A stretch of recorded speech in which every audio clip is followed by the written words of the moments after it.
Hello everyone, I'm Bruffy1322 and welcome to the second episode of the GTA 6 news series. And I wasn't really going to be talking about speculation or rumours or things like that in this series. I was kind of waiting to prefer for Rockstar to release a trailer and we'd look at things like that. But obviously the GTA 6 leaks that we've had recently, they're too big to not talk about, especially with Rockstar basically coming out and saying yes, they were real. So I also want this series to be marking certain periods of time where you can sort of watch it back and realize what we knew when. So it's impossible not to talk about it. Now, I will say that initially I was a little bit deflated that this was like the first way that I saw the game. And I feel a little bit for the devs that are working hard on the game, that this is the first time their work has been presented. It's not really the best way that it was out there for the first time, and even a trailer before all of this would have been better. So I do feel for the devs. I don't really feel for the executives that have milked GTA Online dry for the last 9 years, but I do feel for those who are really working on the game, and hopefully we actually get some proper trailers soon enough, or sooner rather than later. But I did talk about my feelings a little bit more on the leak in an initial sort of discussion with Nos, one of my podcast hosts. I put up a video on the podcast channel with some initial early thoughts, and the next podcast episode we'll probably all be talking about this in much more detail, talk about the fallout from it and how we actually feel about the leak. So I'll leave all that to the podcast. Subscribe to the podcast channel if you haven't already. I'll link it in the description in the pinned comment, but we'll focus on the objective stuff that we can glean from the information that we have in this video. Now, I was actually going to make a video on this article from Jason Schreier, which came out earlier this year, who's well known as a reputable journalist in gaming, but I ended up deciding against it since it was basically just sort of third-party hearsay and couldn't really be confirmed. But given some of the things in that article line up with what we've seen in the leaks, I do feel confident to be able to talk about things that I've seen in those leaks and also things that are mentioned in the article as well. But obviously I can't show anything here. And hopefully it'll all give some insight into what we can expect from GTA 6. Now, this is the part that excites me. Now that I've gotten over that initial deflation, I always loved watching trailer breakdowns for GTA 4 and GTA 5 and trying to piece together any bit of information we could from, magazine articles and all this kind of stuff. And it's going to be fun to be on this side of it now. And hopefully I can, play detective for a little bit and we can all have a bit of fun trying to work it all out until the game actually releases. Obviously, take all of this with a huge grain of salt. The leaked footage was early build stuff and things could change all the time, So let's get into it. I've got my notes all here. There's just in case you see me looking down, that's what I'm looking at. But first of all, the location. It's Vice City. We're going back to Vice City, obviously in modern day times, not in the 80s like the original game was. The GTA version of Miami, so that gives us a little clue. We can bring up a map of Miami and try to piece things together from that, which is what I'm going to do in this video. Now, in the article that I mentioned, it actually said that other cities will be added over time. Now, that's quite exciting. The internal project name for this GTA is Project Americas. It's not GTA 6 or something, or GTA Miami or GTA Vice City or something like that. So that leads me to believe that there might be perhaps a continually expanding map that sort of stretches to cities maybe in Mexico or given the proximity, sort of Cuba, Puerto Rico, the Bahamas, things like that, which are very close around the Miami area. Even maybe bring back other cities like Los Santos, which would be a fairly easy port. Liberty City, which would be a little bit more difficult, I guess, but still relatively easy since it was in GTA 4. And then maybe even cities like San Fierro or Las Venturas, which we haven't seen recreated at all in the sort of HD era, because they were in the obviously San Andreas, the 3D games. So they would obviously need building from the ground up, as would any other new city that they decide to add. But it's quite exciting, that's what I've always thought would be the ultimate GTA, where there's multiple cities across America, or the Americas, as their project name shows it to be, and you can travel from one city to another, and going back to old cities and things like that. So hopefully that will be also a single player aspect. It won't just be part of the online. and we'll get new stories and things like that in the new cities. We'll see. But at least the primary setting for the first part of the game, or at least the start when we get there, is going to be Vice City, modern day Vice City. Now, it does look like your standard sort of metropolitan big US city, similar to Los Santos in some areas, like, big roads and bridges, overpasses, things like that.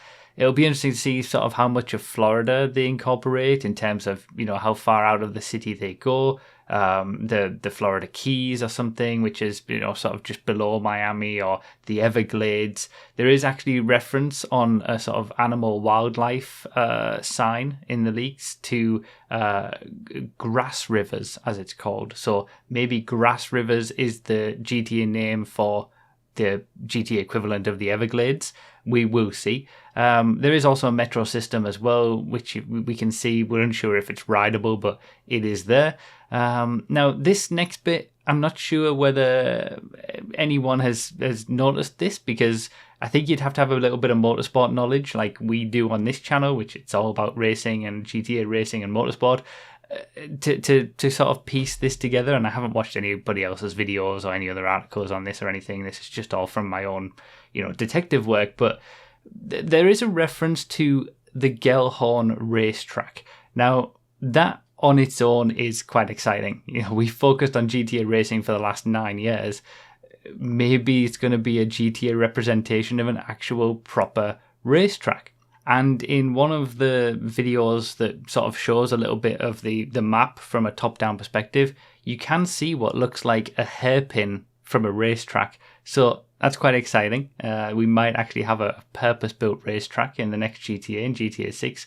Now, the thing is, when you look at racetracks in Miami, there's basically only one contender, and that's Homestead. It's not the Formula One circuit, which is a street circuit. I highly doubt it's going to be that, because that takes over the roads in the city. But there is a permanent purpose-built racetrack at Homestead, and there's also references on some of the police cars to Port Gellhorn. So I wonder if this Gellhorn location, obviously it's Gellhorn Racetrack, Port Gellhorn, I wonder if Port Gellhorn is the Vice City equivalent of Homestead towards the south of the city. And that might be sort of a sort of separate little mini city within the big metropolitan space of Vice City. It's a possibility. We'll see. It could all be changing, but I think this is the interesting bit of being able to use sort of the map of Miami and little clues that we get to maybe piece together where things might be on the GTA 6 map. There's also references on road signs in some of the clips to beaches, specifically North Beaches, which could be sort of up towards the north of Miami, and Washington Beach. And then there's also a reference on one of the road signs to Lake Leonida, which that might be sort of a big lake that I've seen on the map in Miami as well. So it's interesting to be sort of trying to piece these things together and where they might be, and figure out what the map of Vice City might look like. And we can obviously use the map of Miami to try and figure that out and where all these locations are. And we'll be able to look back at this video when the game comes out and see if any of it was real or on the mark. In terms of the interiors as well, we saw some interiors already in the leaked videos. Waffle House, a pawn shop, a nightclub. The level of detail on those is frankly, it's superb already, even in those videos. Rockstar have always been good at interiors, even with GTA Online, and I would expect more interiors of buildings in GTA 6, and that's great because they already look fantastic. So next up is the characters. It seems like there's two main playable characters, at least a couple, one male, one female, referencing Bonnie and Clyde, which is what was said in the article that I mentioned. Their names seem to be, unless they get changed, Jason and Lucia. We don't really know anything about them from sort of a story perspective, such as like what they're actually like or their background or anything like that. But the models look very, very good, and it looks like we'll be able to switch between them like we could with the protagonists from GTA 5. There are other player-controlled models shown at various stages in some of these leaked videos, but I'm not sure if these are like other playable characters or just placeholders or something like that. But it's something to keep in mind. It might not just be those two, or maybe at least in the later part of the game we end up with playing as somebody else as well. We'll see. There is one video that shows the two main protagonists robbing a Waffle House and then running out of time before the cops end up coming. They were able to sort of take hostages and tie people up, and there's also one video showing robbing a container at the airport and finding a Sanchez bike, money, and sort of weapons. So I think there's going to be a heavy focus on sort of smaller scale robberies and crimes, at least probably in the early stages of the game. There's another one that sort of shows CCTV being a factor in something as well, so that might be something you have to take into account when you're doing these robberies. But obviously we'll see. There's various new animations for the characters, as you would expect. Automatically maybe leaning forward or to crouch down a little as you go towards a wall, or being able to crouch and go prone at will. And generally it seems like there's a little bit more fine control over the characters, which it's hopefully going to help in those moments like in GTA 5 where you're trying to get your character in a specific location and it keeps running back and forth and back and forth. It's always been a bit of a problem. So seems like that's going to be improved. And obviously they'd take, you can look at Red Dead Redemption 2 and add on top of that sort of the way that the characters are probably going to be and act and the things you're going to be able to do with them. All right, now the cars, the things that we're all here for on this channel. I did see a number of them. A lot of them look like sort of slightly improved models from GTA 5. It kind of makes sense. We're probably not too far into the future from when GTA 5 was originally set, obviously 2013, and maybe this is going to be 2023, 2024, whenever it eventually comes out.